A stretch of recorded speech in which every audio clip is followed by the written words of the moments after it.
Katonda alina wayogerera Sabbath ne batteeka nawo katusomewo enagamba eryo tteeka ekyo kiri mu Exodus chapter 20 verse 8 to verse 11. Exodus chapter 20 verse 8 to verse 11. Njagala tugende mpola mpola bino ebintu biwandiike ojja kuddamu obisome mpola mpola kuba tuvudde eno mabega tulabe Sabbath yo eri etya. Katusoose ntulaba mu ndagaano enkadde baabagamba ki? Mu ndagaano enkadde baabagamba nti ku lunaku lwa Sabbath tomuva mu nnyumba n'omuliro togukuma. Kyova Abafalisaayo baavunaana Mukama waffe Yesu Kristo nga balaba olwa Sabbiiti bo ate awonya abantu ne bamugamba yi kuba amateeka gabalagira n'okutambula totambula. Kyova ye yababuuza ku lunaku olwo ente eyo weegwa mu mazzi olw'okuba tolina kukola kintu togenda kugijjayo kuba tolina kukwata ku kintu. So kakati tugenda mpola mpola kubanga bambi wali eyo eyasoma theology yasoma Bible n'agimalako n'agiddamu n'abagiwandika n'abasomako kati ali eyo awuliriza kigambo ku kigambo nga kyanoonya kuba already mundamu ye amanyi nti oluusi kyetwogerako tetukitegeera kati aye anoonya nsobi kubanga ebiwandiiko bino yabisoma naye nsuubira omwoyo atukulembera yatusinga okumanya. So kati mu ndagaano enkadde tulabe bakyogerako era kati mu ndagaano enkadde Mukama alina wayogerera nti teeka n'agamba nti tuli mu kusoma Exodus chapter 20 verse 8 to verse 11.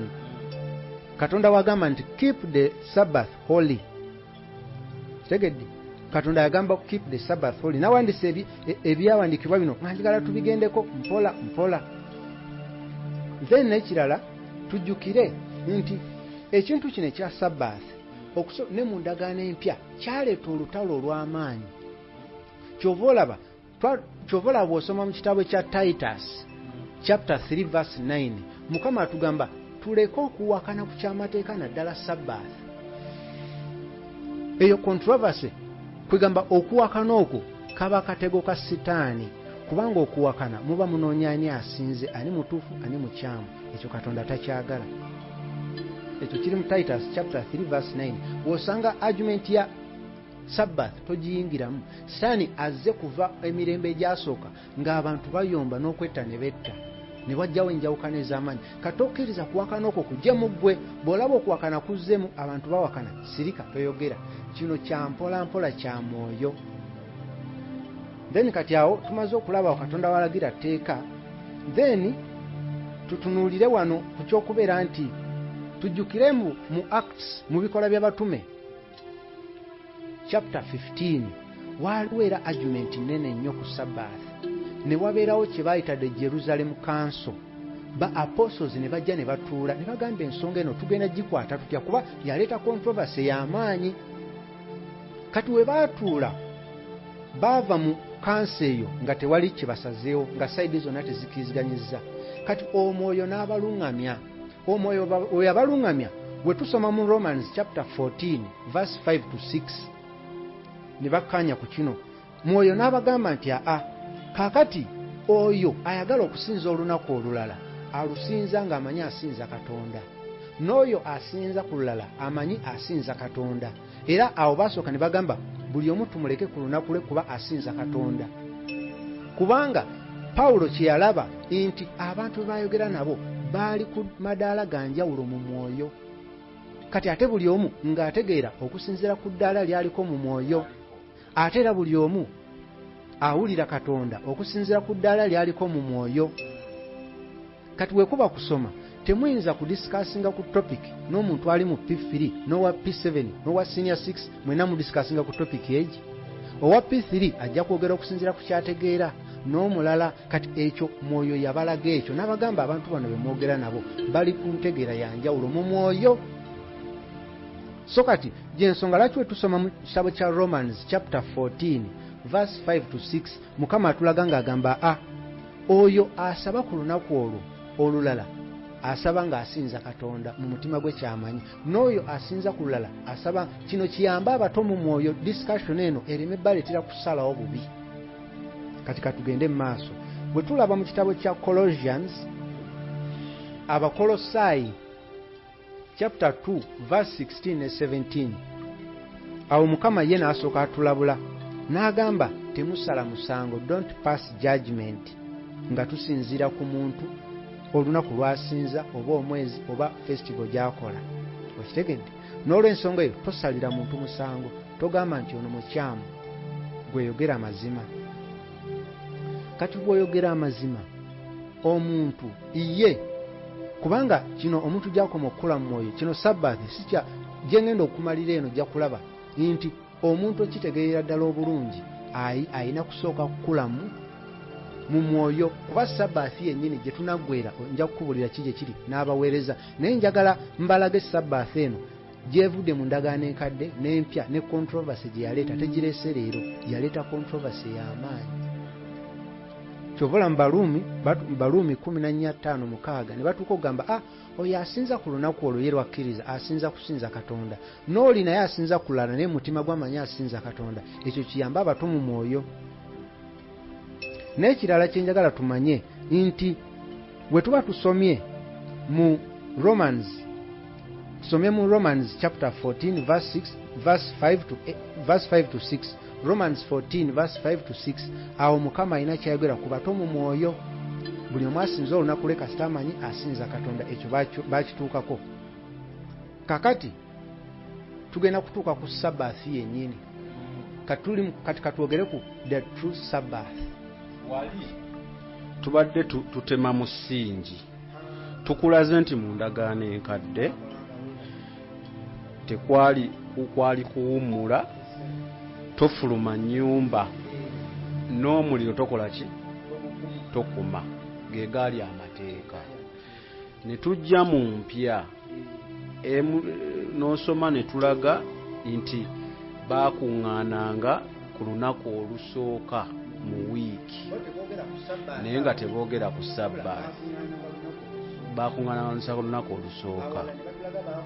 Awalala ne batulaganga baakuŋŋaananga nga basaba era nga bakola ebyefaananyiriza bye tukola ffe ku Sande buli lunaku mu kusaba n'okuwaayo. Si we kiri? Kale kati tweyongereyo.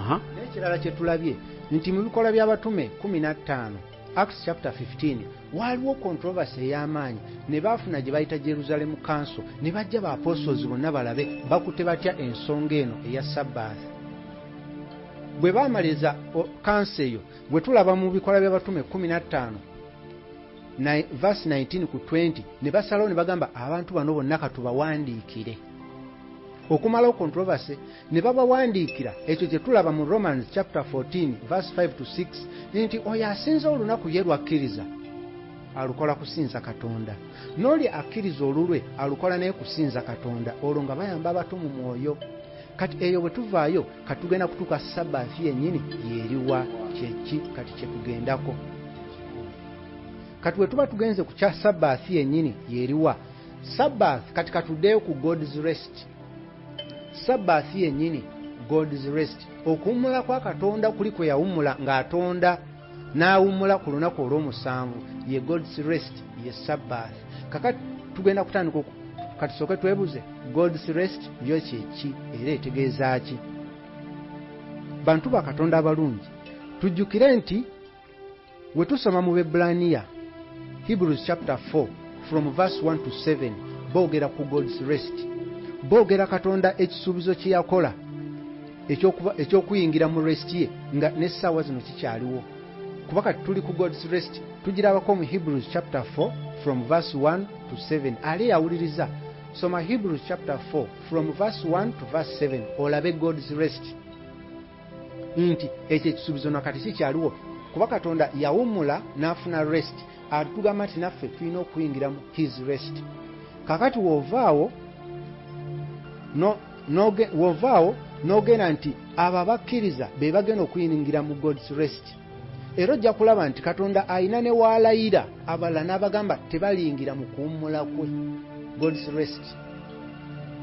Awo mu Hebrews, soma Hebrews chapter 4 from verse 1-7.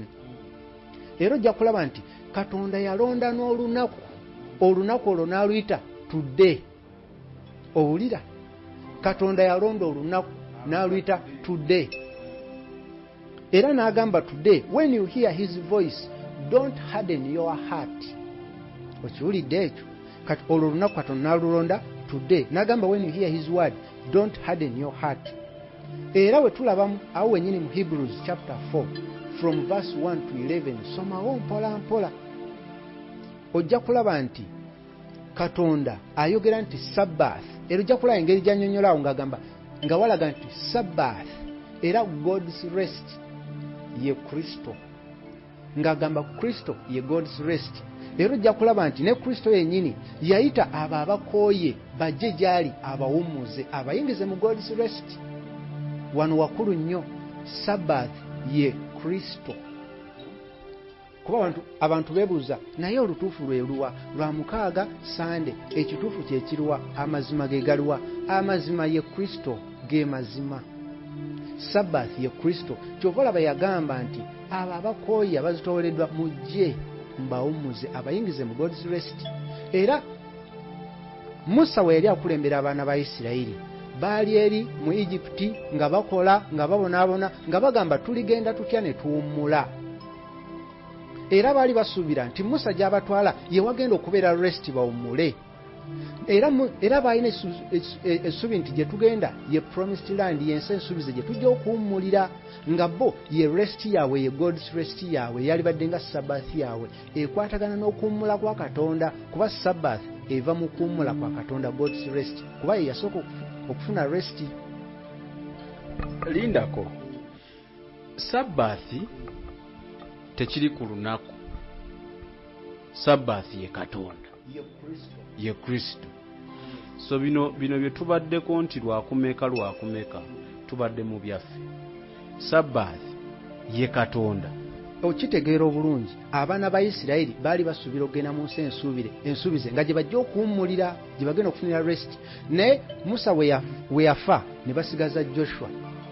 Naye we tusoma mu Hebrews chapter 4 from verse 8 to 11 Mukama atulaga nti ne Joshua singa yali yabatwala mu rest, Katonda ate teyaliweereza lunaku lulala.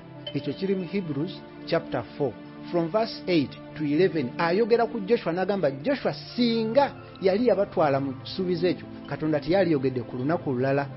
Era Katonda awalaga nti olunaku lwa Sabbath lulisigalawo nga lwa Katonda, ng'era ffenna tulina okuyaayana tuluyingiremu. Ategeeza Kristo nga we nagaye nti eby'endagaano enkadde kyalinga ekisiikirize ebitulaga endagaano empya gy'ejja. Kalinga akapande akatusongera ku Kristo nti banne muyite wano ali eri mugenda musanga eri eby'endagaano enkadde. Naye katugende mu maaso tujjukire nti Kristo yatuwa eternal rest okuva mu mirimu gyaffe gino egy'ensi.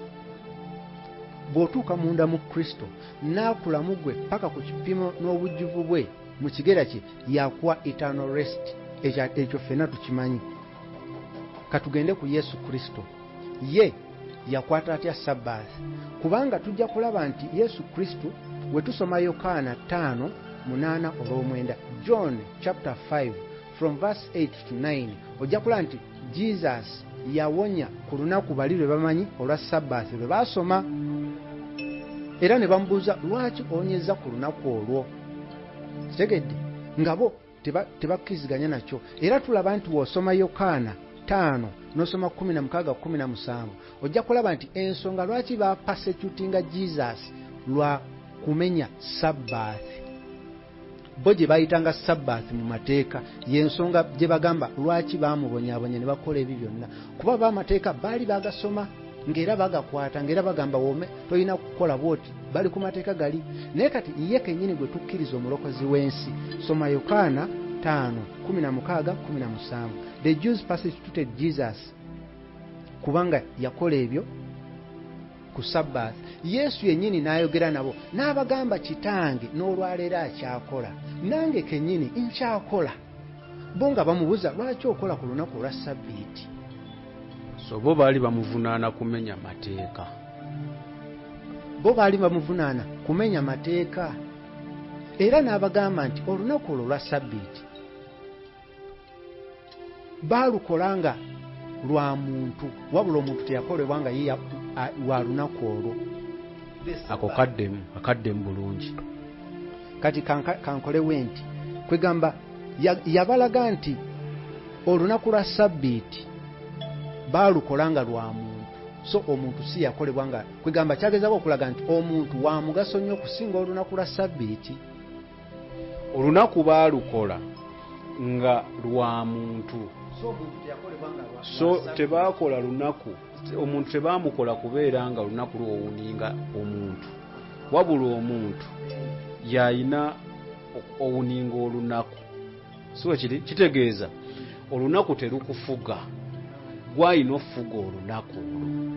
Ekyo kyennyini kye twogera. Soma Mark chapter 2 verse 27 kyogera bulungi ekyo kye tugambye nti olunaku si kubeera nti si lwe lufuga omuntu yafuga olunaku.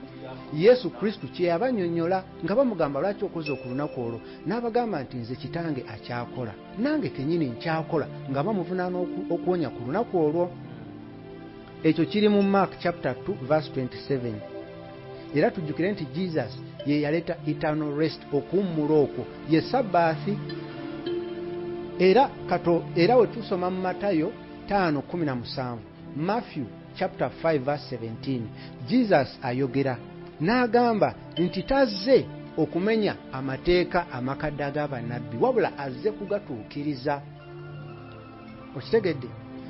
Ye azze kugatuukiriza. Ebintu bino tubyogera mpola mpola, era kati nze sitera kuwandiika ennyiriri ennyingi, naye mpandiise wano ali eyo, kuba buli lwanaabuusabuusa ng'alaba ennyiriri ze tugambye ng'agenda alusomako, n'omwoyo ajja mukulembera mpola mpola. Twogedde ku Yokaana 5 okuva ku 8 paka 9. Yesu we yawonya ku lunaku lwe bayita olwa Sabbiiti. Ne tusoma ku Yokaana 5:16-17 awagamba nti Jesus bamupase kyutinga lwa kuwonya ku lunaku olwo, y'ensonga gye bawa.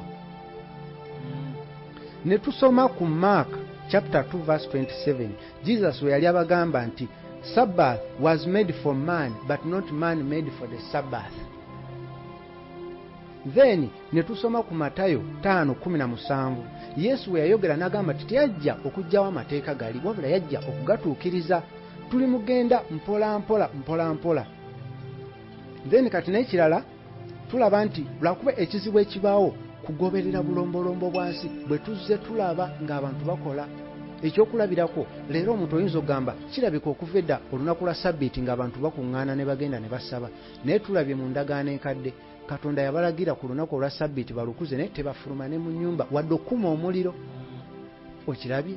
Kati ate nga ffe twabadde tugamba kireka baatambulanga ne bagenda ku yeekaalu basabe, naye Mukama akitulaze. Kakati era bwe tusoma mu Bebulaniya 4, Hebrews chapter 4 verse 9 to verse 11, woogera nnyo ku Sabbath nga bakulaga nti Sabbath is the rest for God's people. Abantu ba Katonda bwe bagenda okuwummula. Okitegedde?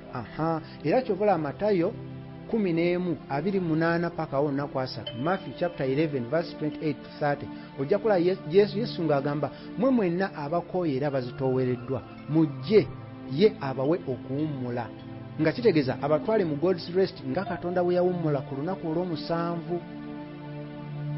Okitegedde? Era wali batulaze nti Musa yali akulembedde abaana ba Isirayiri ng'abatwala mu nsi ensuubize bawummule okukola kuli kwe baalimu eri mu Egypt. Naye we tusoma mu Bebulaniya 4 okuva ku 8 paka 11 walaga nti Joshua, era woogerera ddala nti Joshua singa yali abatuusizza, Katonda teyaliyogedde ku lunaku lulala. Naye kati kitegeeza tukyalina ekisuubizo ky'okugenda mu lunaku olwa Sabbathi, nga eyo Sabbathi ye Kristo. Okitegedde? Ate nga Sabbathi eno ya soul, okuwummula kuno kwa mmeeme si kwa mubiri. Okuwummula kuno the rest gye twogerako kwa mmeeme. Kubanga we tulaba mu kitabo kya Omubuulizi Ecclesiastes, we tulaba mu chapter 12 verse 7, wakulaga nti omubiri gudda mu ttaka, omwoyo guddayo gye gwava, wabula emmeeme yeewummula. Wano mmeeme kuba batulaga omweje gwena n'omubiri, emmeeme awo tebajjogerako. Naye wano tulaba Matthew chapter 11 verse 28 to 30, wolaba nti okuwummula kuno, this rest is for the soul. Kyova olaba ffe tuli ba soul winners. Bino bye twogera twagala Mukama atukose tuwangule emmeeme yo yawuliriza ng'ayina ennyonta aleme genda mu geena. Era n'abasitaani balwana lutalo baagala mmeeme eyo. Kyova olaba abagende wa sitaani bagamba yatunda emmeeme ye, he sold the soul. Teboogera ku spirit wadde body. Sitaani naye ayagala soul. Naffe bino bye tubuulira waliwo olutalo twagala ku mmeeme yo yawuliriza tugiwangule egende mu ggulu. Kati ye sitaani naye alwana olutalo ssaawa zino aleeta ebirowoozo bino n'amuleetera bino n'amujjukiza biri kuba alaba amazima gajja eri omuntu oyo. Kuba amazima bwe gajja ne gatuula mu ye gasangulamu obulimba bwonna. Nga bwolaba ekitangaala bwe kijja ne kigoba ekizikiza n'amazima bwe gajja obulimba bwe butudde n'amazima bwe gaagala okutuula. Kati amazima bwe gajja ye Kristo kitangaala ekizikiza kivaawo buvi ne kigenda. Nga kugamba oli ne bwogezaako omunnyonnyola ng'ategedde amazima agamba nze ngoberera kino. Ne wabanga eggulo ye yabadde agoberera kirala. Kati agamba nze ku kino kye nawulidde naye byawandiikibwa nze nja kugoberera kino. Katugende mpola mpola. N'ekirala kye tulina okumanya nti emmeeme eyo ewummula era yeekula. Emmeeme eyo yeekula. Era nayo bwekula ekulira ddala ng'eyinanga wolaba joints ng'omuntu ne ligaments byonna. Ekyo tusobola okukirabako mu Bakolosaayi, the book of Colossians chapter 2. Soma okuva ku verse 16 otuukeko nga ku 22. Ojja kulaba nti the soul eyina joints eyina ligaments nayo ejja ekula. Gye tuwa emmere eneekule tusobole ogiwangula edde mu ggulu. Kuba emmeeme gy'ekoma okukula eyambazibwa Kristo paka ku kipimo kye. Kati Kristo omubiri gwe gwa kitangaala kati bwekula ekitangaala ekyo kisobola okuwuliziganya n'obwakabaka bw'ekitangaala. Ate ekitangaala ekyo sigamba mu kitangaala light lwakuba kitangaala ne light okuwewuka ne kyambuka waggulu. Kati emmeeme gye tukoma ojjuwe kino ekigambo kya Katonda eyongera okufuna ekitangaala. Kati ekitangaala kino kigiyamba okulaba byobadde tolaba n'obiraba. N'ebintu ebiba bikutte omuntu yenna ng'ekizikiza kimulimu awulira obuzito awulira ng'awewuse. Kati abalala awulira bulizi ng'emirembe giri ku ye ng'awulira ebigambo bino. Kuba bijja n'ekitangaala ne bigoba ekizikiza ekiba mu ye. Awulira bulizi ng'emirembe agyambadde. So nga waliyo omusumba omu omulabulabi ekkanisa yonna newulira okutya newulira entiisa omuntu n'ayitawo ate ne batya buti. Naye kati wano owulira mirembe. Ekyo nakyo kyalibadde kina kye kikulaga. So bajja ku church mufo gy'okuwulira essanyu ne mutya buti. So kati twogera ku Sabbath. Sabbath tusome Hebrews chapter 4 verse 7. Kale Hebrews yonna eyogera nnyo ku ndagaano empya oba ku mateeka amapya agajja nga tegamenya gali wabula gatuukiriza. Kati osoma Hebrews chapter 4 verse 7 Katonda walondera olunaku n'agamba today. Katonda alina we yalondera olunaku n'agamba today. Kati olwo today kitegeeza buli lunaku. Katonda atayokwetaaga lunaku lumu lwokka. Buli lunaku ayagala otambulire mu Kristo kubanga Kristo ye Sabbath. Kyova agamba today if you hear his voice. Yalibadde agamba nti ku lunaku weerutyo bwe tuwulira eddoboozi wabula agambye today. Okiwulidde? Kati ekyo ky'oyagala okukola nga ku lunaku olwo oba olw'okusaba lw'oyagala ogenda ye akyagala buli lunaku naye kiri mu mwoyo. Okiwulidde? Kiri mu mwoyo nga eyo ye wali okuwummula kubanga Kristo yakuwummuza yatuwa rest. Kyova agamba mujje mwenna abakooye abazitooleddwa abawummuze. Okitegedde? Wano ebyawandiikibwa kuba tugenda mpola mpola. Kakati tutunuulire Sabbath ey'amaddiini yo ebeera etya. Tulutegedde olunaku is today. Nga today obeere mu Kristo kuba ye Sabbath. Kitegeeza buli lunaku lw'omu bulamu tambula ne Kristo oyaayana akule mu ggwe.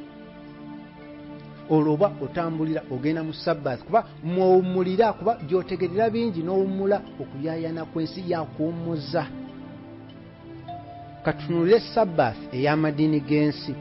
Bwe tusoma mu kitabo ky'Abakolosaayi Colossians chapter 2 verse 23. Abakolosaayi 2:23 wakulaga nti waliwo Sabbath ey'ensi eyina appearance erinanga wisdom naye nga promoting self-made religion which is of no value. Ekyo kiri mu Bakolosaayi the book of Colossians chapter 2 verse 23. Aina Bible yasoma Colossians chapter 2 verse 23 eyogera ku madini gana agensi negamba nti gaina appearance eringa ya wisdom era yonga a promoting a self-made religion which is of no value.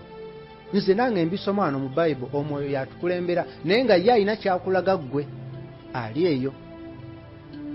N'ekirala kye twetaaga okumanya nti lwaki ebintu bino twalaba nga bikyuseemuko eby'endagaano empya n'endagaano enkadde.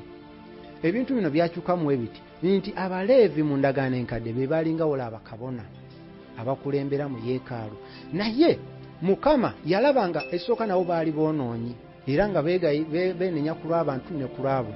Katonda n'aleeta Kristo kati nga yekka gwe tuyitamu okututuukira ewa Katonda.